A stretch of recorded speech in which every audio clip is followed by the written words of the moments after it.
So good afternoon, everyone. I think we're going to get started. It's about 5 after 1. So my name is Orly Culverhouse, and I'm the Children's Program Coordinator and Music Therapist at St. Joseph's Hospice. And our speaker today is going to be Kayla Slagers, who is our Supportive Services Coordinator. So my role today is I'm going to be a little bit of background support, hopefully tech support if anybody has any issues. And then I'll be facilitating the question and answer period at the end, but mostly we'll be listening to Kayla today. So welcome. And this is our St. Joseph's Hospice first live webinar. So we're very excited, but we're also very new to this. So please, I think we're kind of all in this together right now, but yeah, we'll be kind of figuring it all out together. Everybody's video and audio is muted, just so you know, so you don't have to worry about being on video or on camera or other people hearing you. So anybody who's entered this webinar has been automatically muted and their cameras shut off. If you have any tech issues, I will do my best to support you, or if you have any questions, I would direct your attention to the chat box. So that should be on the bottom of your Zoom box. And so if you click on that, then you'll be directed to the chat box, and you can post any questions that you have about the material, and we'll save questions to the end.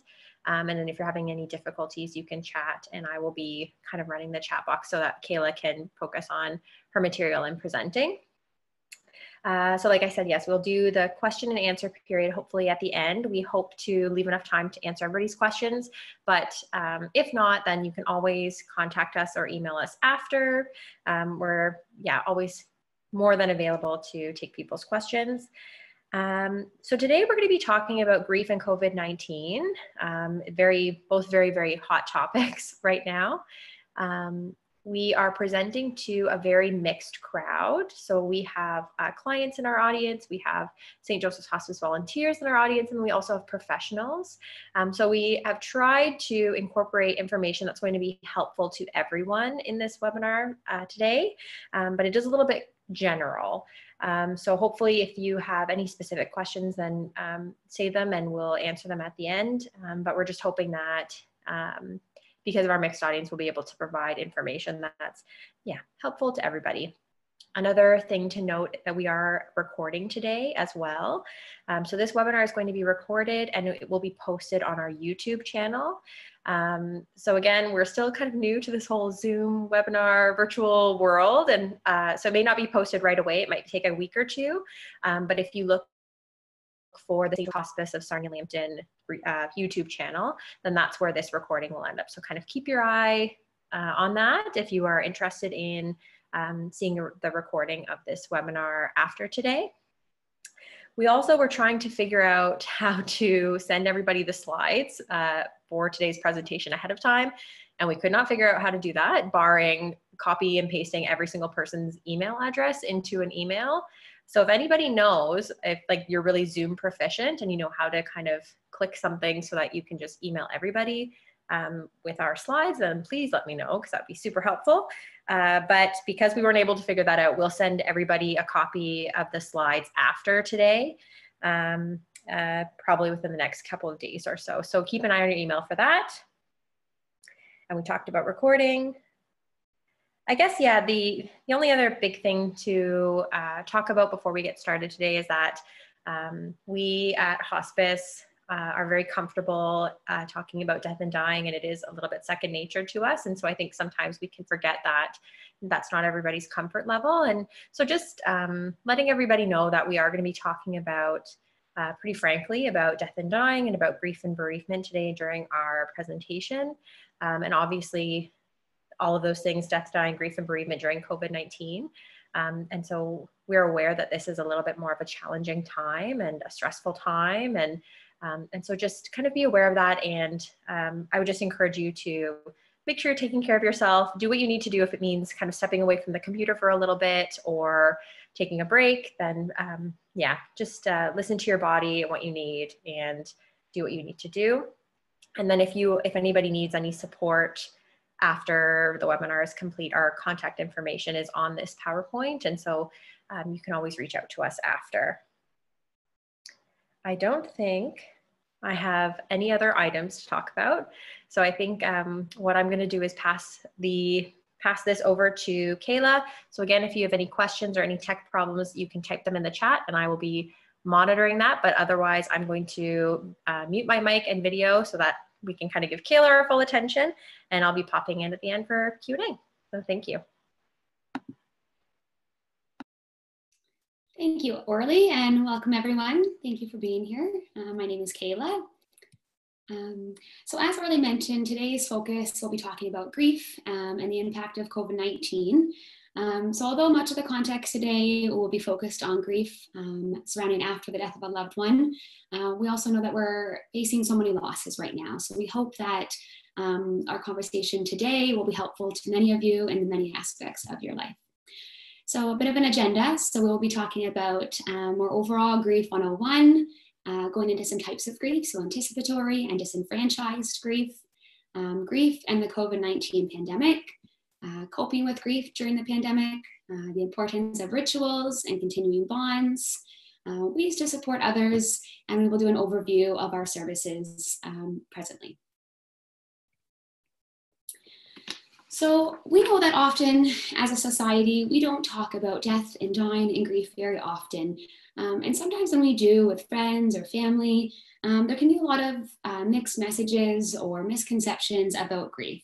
So throughout this presentation, we're going to talk about mythbusters throughout to help inform you more about grief and death and dying. So the first mythbuster that we're going to talk about is grief is the only feelings you have when someone you love has died.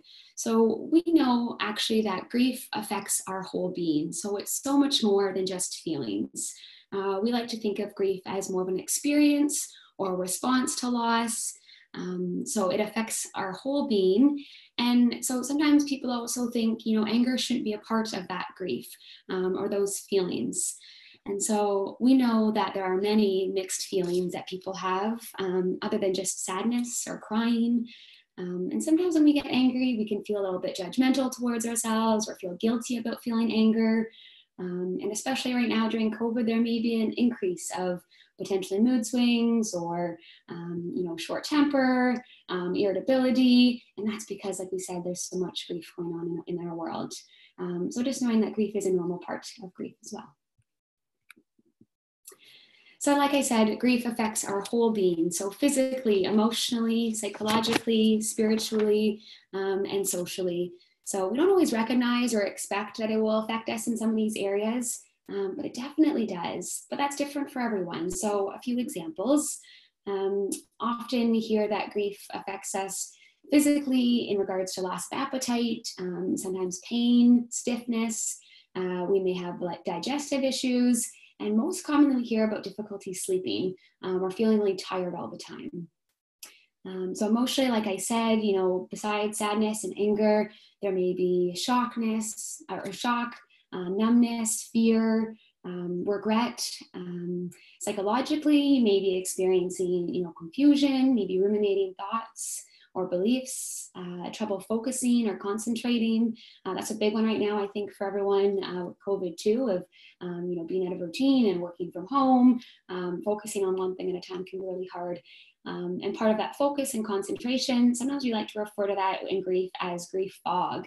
So, everything that we did yesterday or even an hour ago is just blurred together, and we can't seem to, keep track or order or remember exactly what happened. Spiritually, often, there may be lots of questions about why is this happening to me, or, questions of our beliefs or our values or our spiritual belief system. So this is really common. And right now, a lot of us are likely questioning a lot of whys or spiritual questions of our beliefs and values with the whole world and what we know to be true. And socially, we know that socially we are experiencing so much change with physical distancing, but often when we are grieving, we also can feel very isolated, we can feel very lonely, and sometimes very disconnected as it is, and having a hard time relating to, maybe our typical social network or friends and family that maybe just don't really understand or know what we're going through. So our next grief myth or mythbuster is you can only grieve a death. So we know that grief isn't death specific. So someone may grieve after any type of loss. Any type of loss may include, an animal, a living person, so maybe a lost connection or a relationship. It can be a loss of an experience or a place that we miss or can no longer access. It could also be loss of abilities. So maybe you've experienced an injury. And so, if we think about all the losses in our lives, it's inevitable, if we think about all the losses in our lives right now, it's inevitable that we are all experiencing some form of grief in some way or another. There's so much loss surrounded us and our loved ones. And we're going to come back to talking more specifically about some of those other losses during the pandemic. So, but grief begins after a loved one dies. So we also know that this could be untrue. We can experience grief before a loved one has died. Most commonly, if there is a life-limiting illness that someone in our lives is living with. And so most commonly, this may be caregivers or family members that have someone in their life with a life-limiting illness. And that you may be experiencing that grief prior to the death because there's fear of those losses that may be coming with that death. Losses that you are already facing, maybe loss of identity, losses that you are facing, that your loved one is facing if they're ill, physical abilities, their identity. So we can definitely be experiencing grief way before the death of a loved one, or before a loss occurs. So just to go over some definitions. So grief is the constellation of internal thoughts and feelings that we have when we lose someone or something. So you may also hear about other types of grief, like complicated grief, prolonged grief, delayed grief, complex grief, or traumatic grief. These are all just different forms of grief that often are compiled into a greater definition of what complex grief may look like. So we're not going to go into too much detail with this today. You will notice that I am referencing or talking a little bit about complex grief, but for the sake of time, we're not going to dive into that too deep, but feel free to shoot us some questions afterwards, or we can share some additional resources related to that. I mentioned anticipatory grief, mourning. So mourning is the act of outwardly experiencing and expressing one's grief. So it's the external expression of what we're feeling on the inside. So this may be seen or expressed through, crying, tears, talking about our loved one, or talking about the experiences that we're having, maybe writing out our grief or journaling, writing letters. There's so many different ways that we can mourn, and often we encourage people to mourn in ways that are meaningful to them. And often this may be associated with family or cultural or spiritual traditions that they have or have become accustomed to. And so lastly, bereavement refers to the period of mourning and grief following the death of a loved one.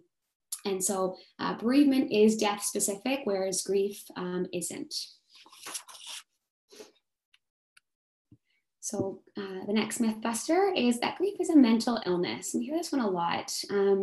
So grief is not a mental illness. It's not a disorder. It's not a sign of weakness or a personality flaw.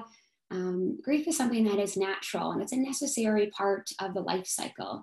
And so, it's also a universal experience. We all will go through experiencing grief and loss, because we know that life is full of change and loss. And so this is a natural part of our lives. Complex grief, as I said, can be diagnosed. This is much less common than, traditional or what we call acute or normal grief. So after about 12 months experiencing all the firsts, you should be over your loss. We hear this one a lot. A lot of individuals that are grieving, they hear from other people that they should be over it by now, or they hear, just move on with it, get over it. But what we want to reinforce here is that there is no timeline with grief. Grief changes over time for every individual, but there's no endpoint. And that is different for everyone. So there's no timeline of where you should be, how you should be grieving. And so related to this myth is that once grief is resolved, it never comes up again. So again, we don't get over grief.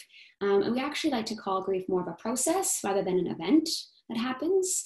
And we actually call it grief work when we're in that stage of bereavement, and throughout our lives, we are putting in so much time and work to grieve. It's not easy. It is such an overwhelming and difficult time of our lives when we are grieving. And so we also like to say that if the loss is permanent, so is the grief.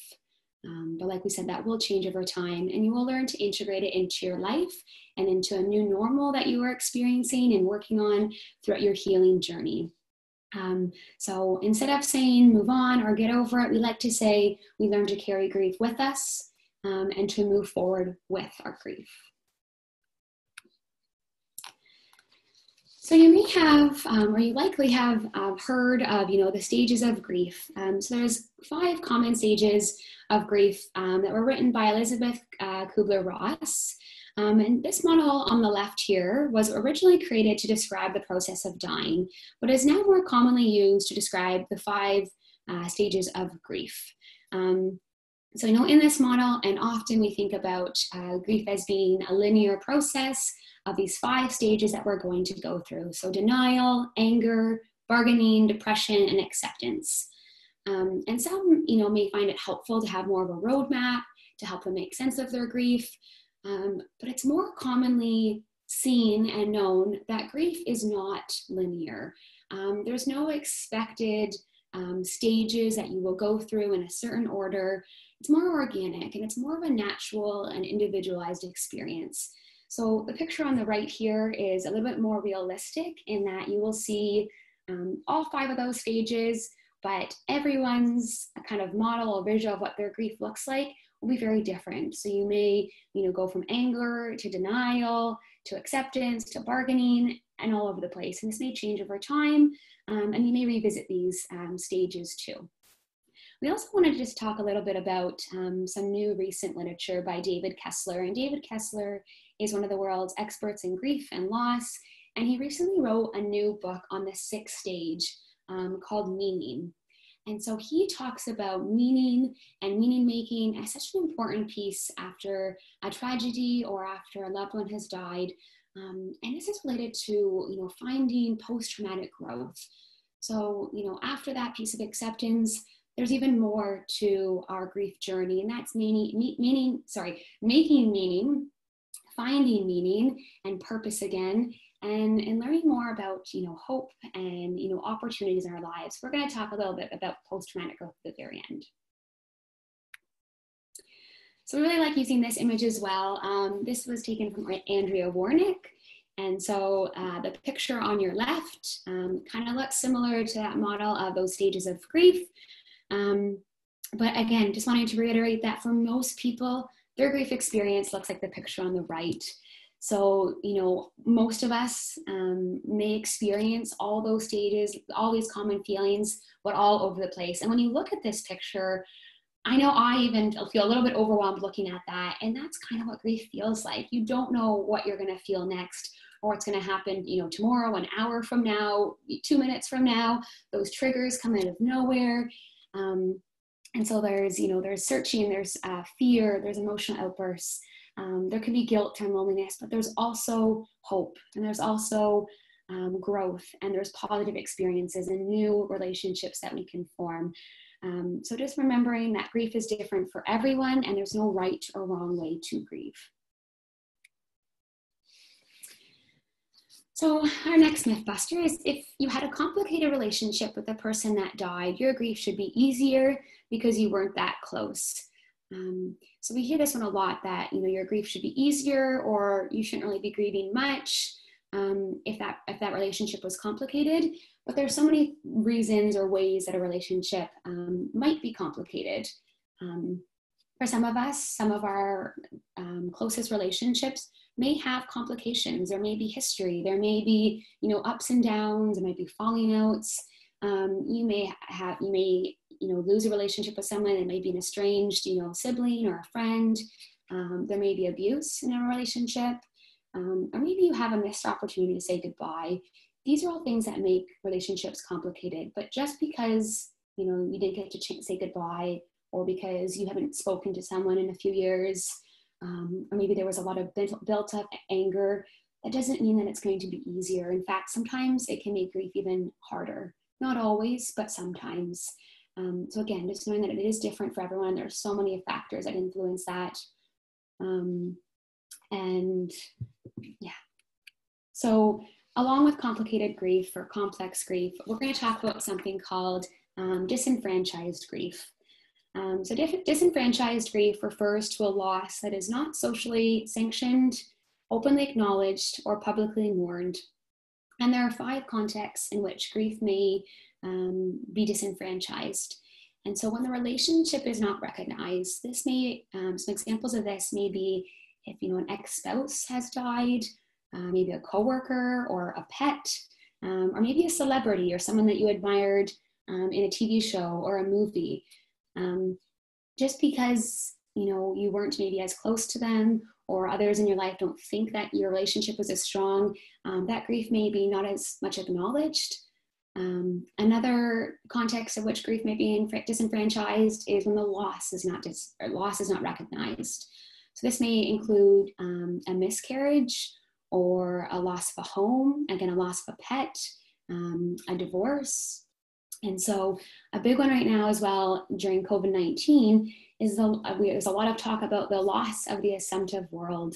And so this means that everything that we knew to be true, our values, our beliefs, our safety and security in life that we knew to be true, are being threatened, and some of that's been taken away from us. So there's lots of losses related to COVID-19 right now that many of us are experiencing that aren't being acknowledged. And that may be for many factors. People are overwhelmed with their own loss and their own situation. So it's important that we all take that time to honor all of those losses that we're experiencing, whether it be a death or not.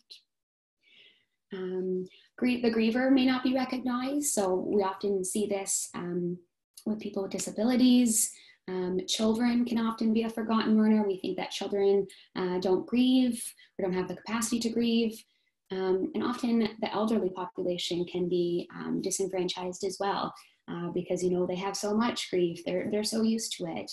And that can make it really hard for everyone when it's not being recognized. Right now, too, a lot of healthcare staff or hospice palliative care workers, funeral directors, office administrators in medical buildings or anywhere right now. There's so many workers out there that are also their grief they're facing so much grief and loss. They may not be recognized as either as someone that is really grieving. When the death is stigmatized or not recognized, so an example of this may be suicide or a drug overdose. Right now with COVID-19 as well, if you have someone that has died not because of COVID, and someone asks you, well, how did they die? Was it through COVID?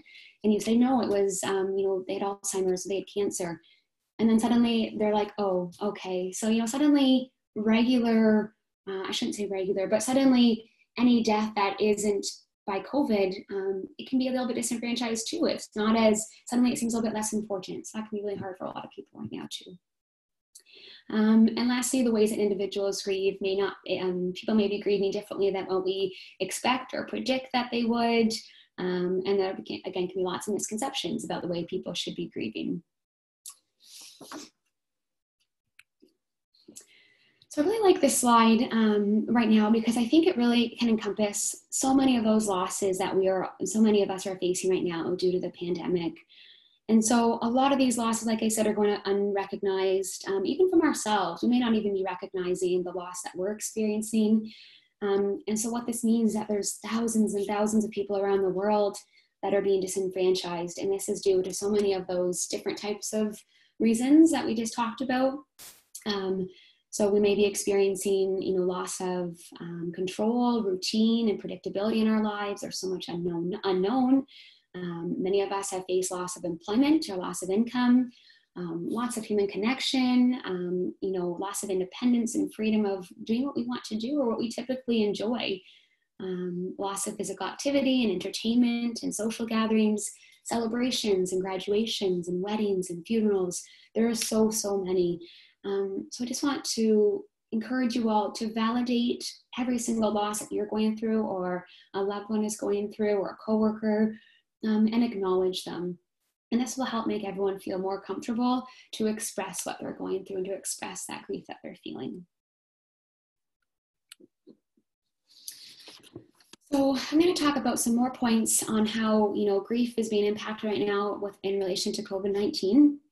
And so the uncertainty right now of everything in our world, again, that assumptive world, can generate a lot of feelings of anxiety and fear. Many of us are experiencing a lot of emotional distress at certain times.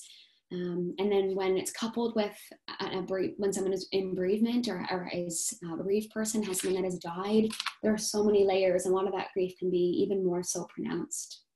So many people are grieving, a loved one, but so much more than that too. Some people may also be very much out of their routine. So maybe they're not getting their regular diet, their regular exercise or sleep.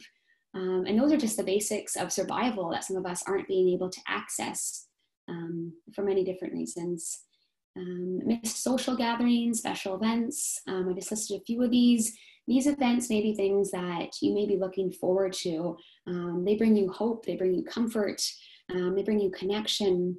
And, maybe there's been an event coming up and this is the first thing that you've been looking forward to, or really hoping to be surrounded by family and friends, and that, you're not sure if that's going to happen, or it's already been canceled.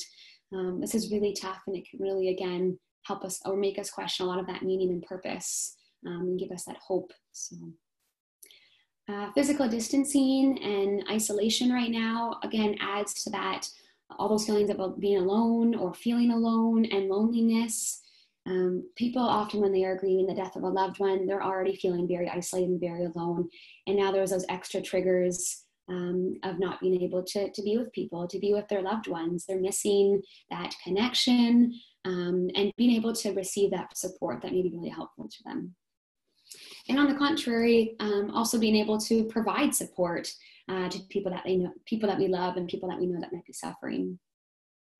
And lastly, for this slide, is exposure to large volumes of negative information in the media or on the news. This can also very much heighten a lot of those feelings of anxiety or be upsetting. It can be overwhelming. It can be very triggering, especially when we're not used to hearing so much about death and dying and grief and the volume of death throughout the world. So try to limit some of that if you can. Many of us may be feeling very helpless, helpless in society, helpless to our communities, helpful to be there for loved ones that are either, facing a life-limiting illness, others that are maybe facing, having mental health challenges, someone that is dying, someone that's in the hospital or at a hospice, or even, like I said, just being there for loved ones. So that can be really difficult to feel helpless. So we're going to talk about ways that we can, work on finding and being helpful too. You may feel that your grief is not as significant right now, or that it's been postponed or been put on hold, especially for people that are grieving, the death of a loved one right now. Again, your grief may be feeling disenfranchised, and this can lead to lots of feelings of unfairness or feeling angry. And, maybe a lot of those funerals or services have been put on hold right now. And that can be really hard to kind of start that grieving process or know where to begin, and to kind of have that closure. COVID-19 deaths right now can raise lots of existential questions to living friends and families. So questions of why is this happening to our family? Why did this happen to this person? It can really challenge your belief system. That may be from a spiritual or religious component, or just, again, your values and beliefs of the world and the world that you're living in. And this can be really scary. You may be experiencing changes or been forced to face changes to traditional ways that you typically like to or tend to grieve or mourn. So again, those limited opportunity for funerals and gatherings with families. Maybe you haven't been able to honor your loved one's wishes, and that can be really hard. You may not be able to spend time with loved ones right now, and you may feel separated during some very precious last moments at the end of life. And this can sometimes lead to the death not feeling real, or later lead to feelings of regret and guilt that you couldn't be there with them. Often when we are in bereavement, what helps us is knowing that we were there by their sides, knowing that we were there for those last moments, you know, kissing them, hugging them, being there for support for friends and relatives. And when this is taken away, it can lead to some complex grief too. And it can be really difficult to be finding meaning and peace and comfort right now when, again, our world has just been totally flipped, and we feel very out of sorts in many aspects of our life. So we're going to switch gears a little bit here and talk about ways that we can be coping with our grief right now. So I know that everything just prior that we talked about can be really heavy. We kind of just brought it all to the forefront. So I invite you all to just take a deep breath with me here before we switch gears and just kind of let that all kind of digest.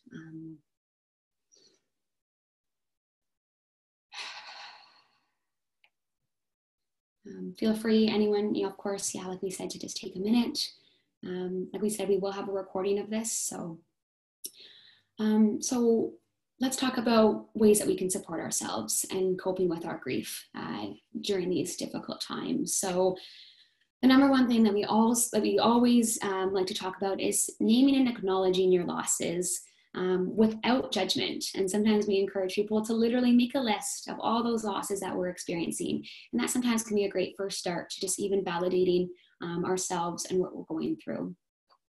Then you can learn to mourn ways that are meaningful to you. So some examples may be talking about your grief experiences with loved ones that you trust, journaling, reading and educating yourself about grief. So you're all right here right now. That's a great way to get access information, to learn more about what you may be experiencing and then normalizing that. Connect with other people that may be going through similar experiences. Connect with your spirituality or your religious community, or within practices that bring you comfort. Go for a walk and enjoy the outdoors. Right now we're so confined to being indoors and being in our homes, and thankfully the weather has been so lovely lately, so try to get outdoors and get some fresh breath air if that's an option to you, or even opening up a window. Practice mindfulness and gratitude. This can really ground us and bring us to the present moment, to be able to just control in this moment of being calm, because there's so much out there that right now that we can't control. Engage in gratitude and things that we can be grateful for. Try to create a new routine for what this new normal is right now, and try to stick to a routine as much as you can, knowing, being flexible, that may change a little bit, and that's okay too, because we know that everything around us is changing. Try to avoid emotionally and socially isolating. So I like how we've tried to change, physical distancing, that term, to we've changed social distancing to physical distancing. So we want to stay connected to others and to support that's helpful to us. Really try to listen and take care of your body, your mind, your heart, your soul. Like I said at the beginning, grief affects us in every aspect of our being.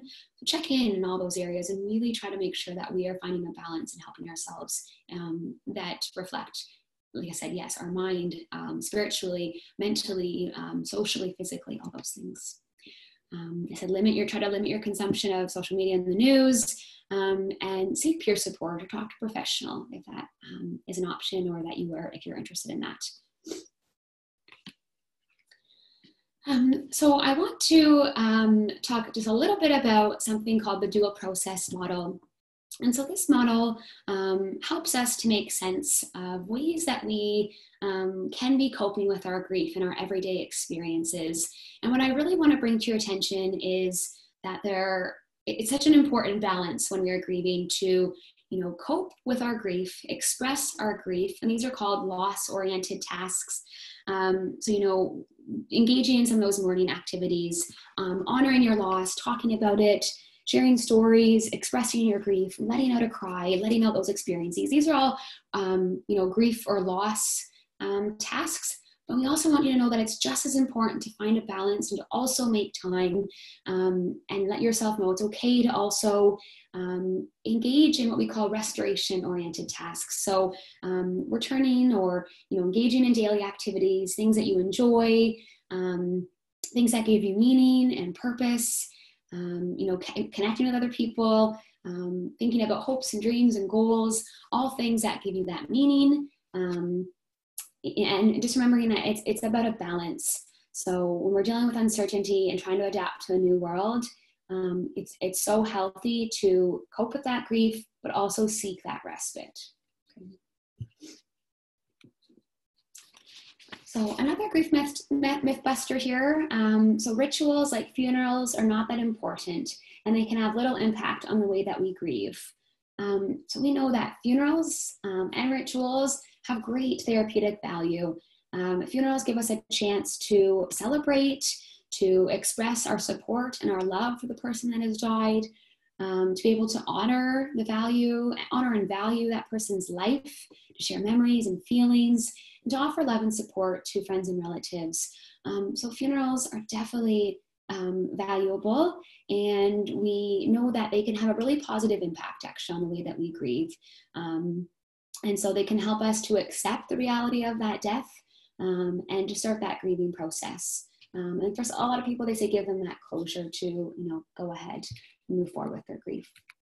So rituals are things that give us something to do or to be a part of.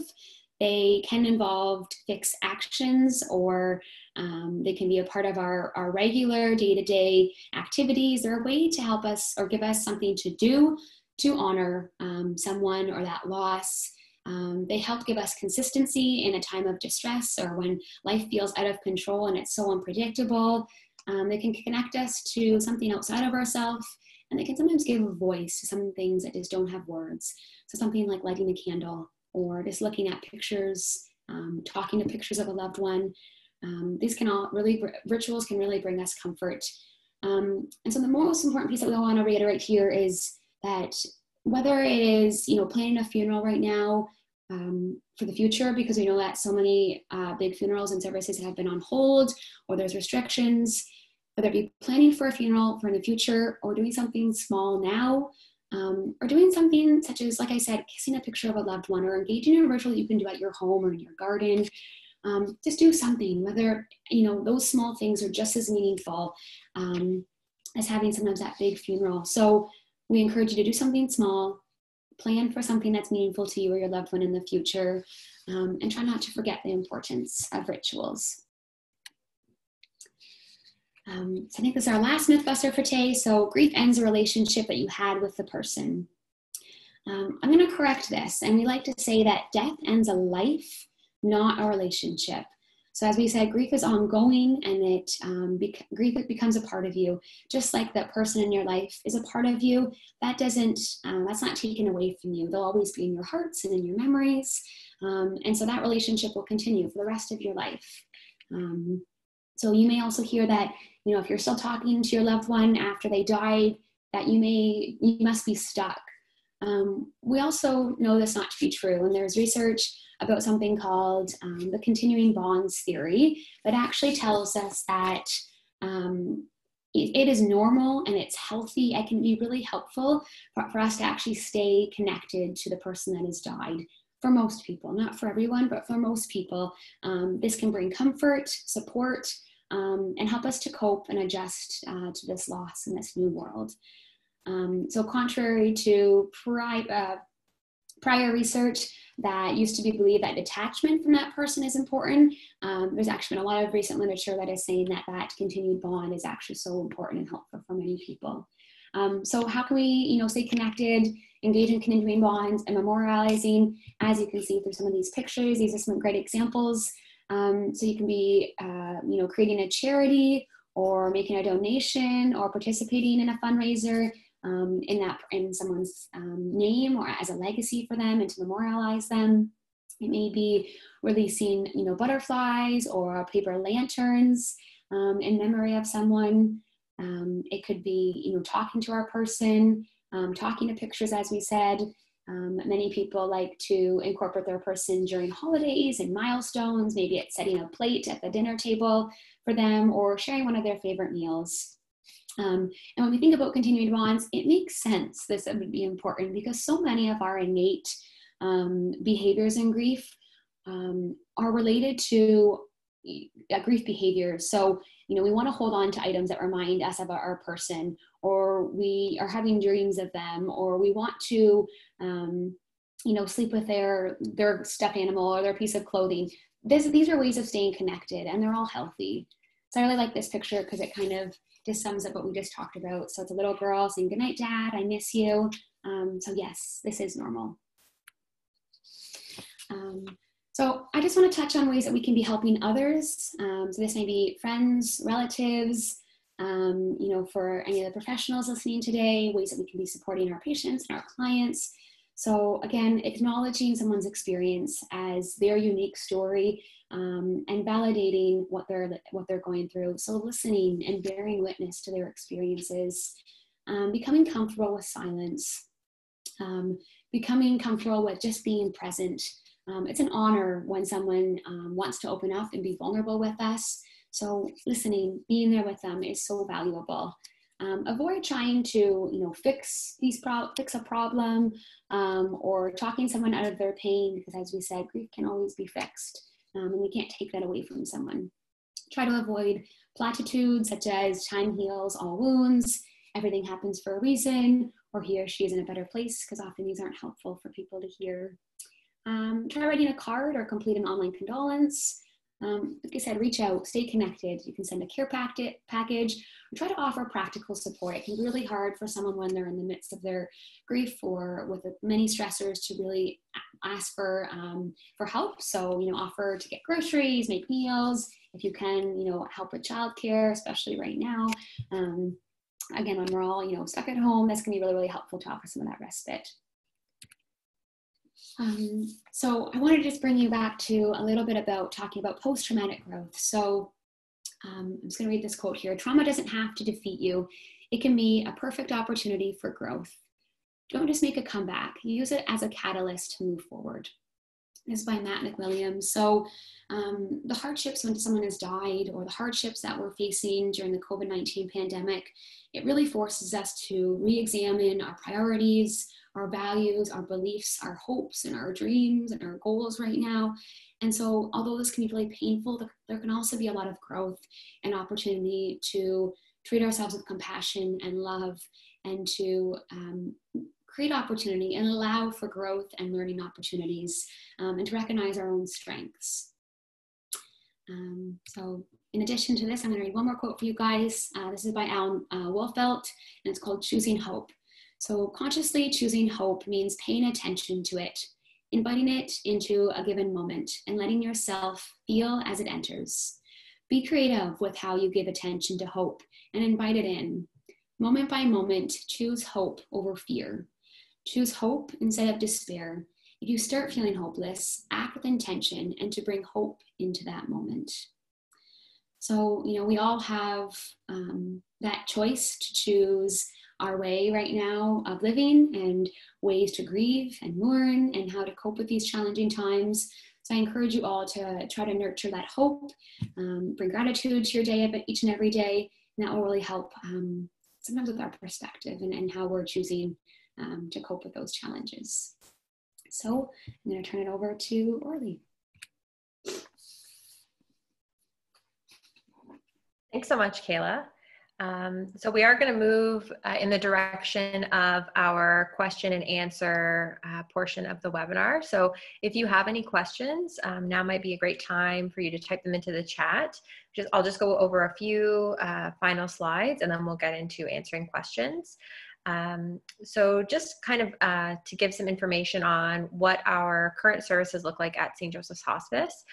All in-person appointments, groups, and programs and services are currently suspended.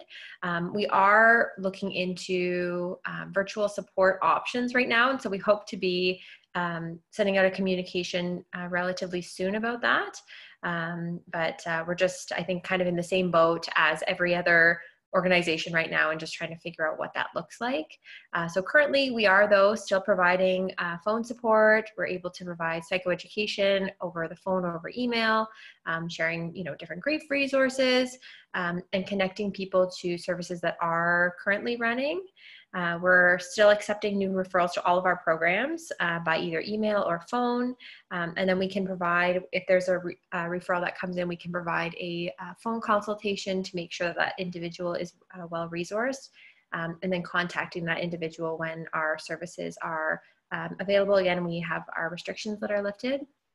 And all coordinators are available for consultation by email or phone. So Kayla, who is currently coordinating the adult bereavement program, I'm coordinating the children's program. We have another team member named Lisa Adams who coordinates anything to do with caregiving, illness, and that kind of thing. And so all of our contact information is right there. Thank you, Kayla. So if you have, yes, I mean, everybody can read, so I'll just direct your attention to, depending on what kind of an inquiry you have, you can contact the appropriate coordinator to get resources or to work out referrals, that kind of thing. So with all of our webinars or presentations, we always try to provide kind of resources for people.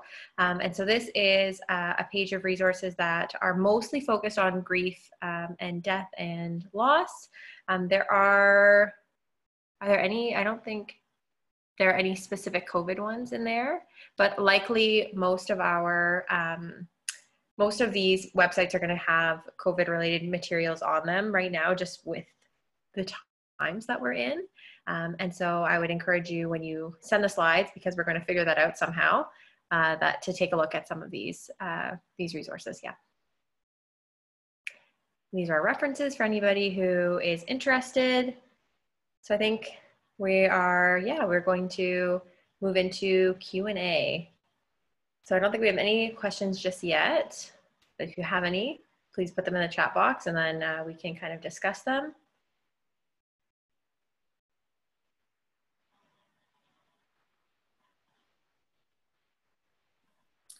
Orly, while we're waiting for some questions to come through, I am going to, oh, did I send our presentation? Nope, here we go. I just wanted to mention, I don't think you got to talking about our upcoming webinars. You're right. Questions to come through. Do you want to just speak a little bit to that? And absolutely, thank you for reminding me. It's because it's my webinar, so I'm like, I guess forgot, didn't want people to attend that one. So our next webinar is going to be offered on June 4th, so that's in a few weeks. And we'll be talking about honoring grief in the workplace. And so I think that's just kind of in line with COVID right now. There is so much, if you're in healthcare, that we're just seeing so much grief and loss and death and dying. And so how can we meet grief in the workplace? How do we provide a space for it in the workplace? And so we will be sending information out about that webinar coming up very soon. So keep an eye on your emails, or also keep an eye on our St. Joseph's Hospice Facebook page, because there will be a flyer and it'll be very similar to how you registered for today. So we'll send an email to all of our community partners, and we'll be releasing a flyer that has a link to register for the webinar, and it'll be very similar to the format of today. And then just a couple of other topics that are going to be coming up. So our next webinar, like I said, is June 4th, but then our other upcoming webinars will be focused on staying connected.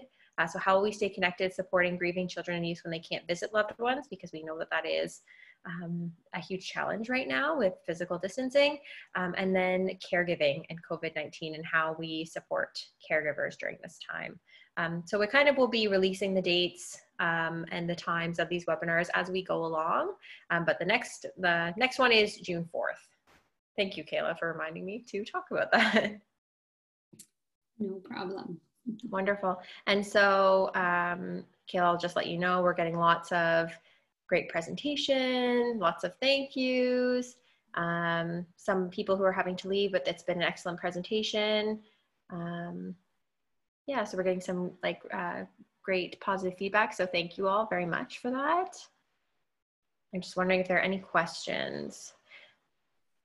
I know when I attend webinars, it can be a little bit of kind of that moment of trying to figure out what your questions are. I'm definitely a person who needs to digest information and process before I have questions. So if you do have questions that you think about after this time, please feel free to reach out to us. We welcome the opportunity to answer those questions and have those conversations with people. Yeah, absolutely. Thank you, Orly. Thank you, everyone, for all the positive feedback. Yes, please reach out if you have any questions or looking for any resources. We'll be happy to connect. And if you have any future ideas for any topics of any webinars that you would like to see, please feel free to send us some feedback in that perspective too, or any ideas. So. And so, Kayla, we are just getting a request to, can you speak again about the 6th stage of grief? So I think that's talking about David Kessler and meaning. Can you talk about that a little bit? Yeah, so I mean, I haven't read this book yet, so this is quite new. I think it's David Kessler wrote, yes, a new book after kind of receiving, I think, approval and confirmation from Elizabeth Kubler-Ross's family to start or write a book about that 6th stage being meaning. And so I think what a lot of this is talking about and what he's referring to is, after acceptance, there's so much more that someone that is, grieving can still experience and incorporate into their grief experience, right? And so we want to make meaning as to what we have experienced, this traumatic, sometimes traumatic, or this huge change in our lives. And so finding meaning and making new relationships, finding new purpose, or figuring out who we are and this new role and our change in our identity. I think this is all part of ways that we can find new meaning.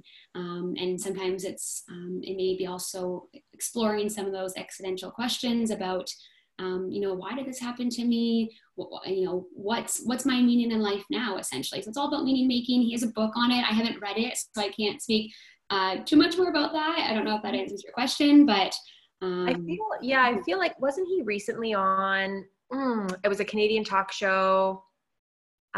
He was on it with Andrea Warnick. So I'm wondering if you kind of Google David Kessler interview, and it was definitely a Canadian talk show, and I can't remember the name of the host, but he, I think, has been doing a lot of, because it is such a new concept, or not a new concept, but a newer book. I think that there's a lot of people interviewing David Kessler right now. So definitely something to check out. We have another question. So this is from an individual who works, I think, on the distress line. And so they're saying, I'm wondering how you deal with someone whose grief is so hard that they don't know how to deal with it because they can't get a hold of someone to talk due to COVID and no one is answering the phones right now. Okay, so I think what your question is, so someone who's having a really hard time with their grief right now, but probably having a hard time finding someone to talk to because so many services and programs are on hold due to COVID-19. I think just to rephrase that question. So I think that's the sense that I'm getting. Yeah, correct. She says, basically. Okay. No, absolutely. That's a tough one, right? And again, so much of what we're used to and so many programs have been, on hold. We do know that there are quite a few services still, including ours and our coordinators, that are available by phone support. If they're not answering the phone, but you have the opportunity to either leave a voicemail or send us an email, our contact information is here. Please encourage them to do so, or you can share our information with them. Some other really great resources, at least in Sarnia-Lambton, that I know are offering some sort of phone support that may be helpful is the Family Counseling Center, Rapids Family Health Team. They should still be, there should be some intake still, or someone answering the phones to be able to share information. Of course, those programs are, and including our programs, look a little bit different right now, but at least to be able to offer that phone support and share resources and talk to them. So please, if this is someone that you know personally, please feel free to share our information, which is on the slide here. Or you can visit our Facebook page or our website, and I'm happy to connect with them or give them a call, or they can leave me a message. So absolutely, it's really tough. Yeah. It does sound, so it says, yes, this person can only use the phone. So perhaps internet, email is not an option, but that's okay because we can provide support over the phone. And then, I mean, my thought also is just maybe using some of the information, if this person is calling the distress line and your kind of first point of contact, is using the information that we discussed today in our presentation, right? Like some of the points that Kayla talked about was just like, really, I feel that validating and acknowledging someone's loss and their grief, it goes such a long way, I think, in our grief phobic, death phobic, big feelings phobic society, just sitting with that and acknowledging and saying, this is awful. This is terrible what you're experiencing. It is absolutely valid. It is absolutely normal to be feeling this way. And I think that can really, especially, you know, if this person doesn't have a lot of support, I think that can go a far way. There's just a couple of other comments, so I just want to miss anything. So we have a comment that David Kessler was also interviewed recently on Brene Brown's podcast. So she has a new podcast called Unlocking Us. So if you're interested more of hearing from him, Rapid's Family Health Team is also doing phone counseling right now. So individuals can contact their intake worker. So that's also an option for people who can only use phone. I hope I'm not missing anything else. Are there any other questions, or if I missed your question, can you just type that in to make sure that I haven't missed anybody? I don't think I have. Again, Kayla, yeah, lots of positive feedback and just great.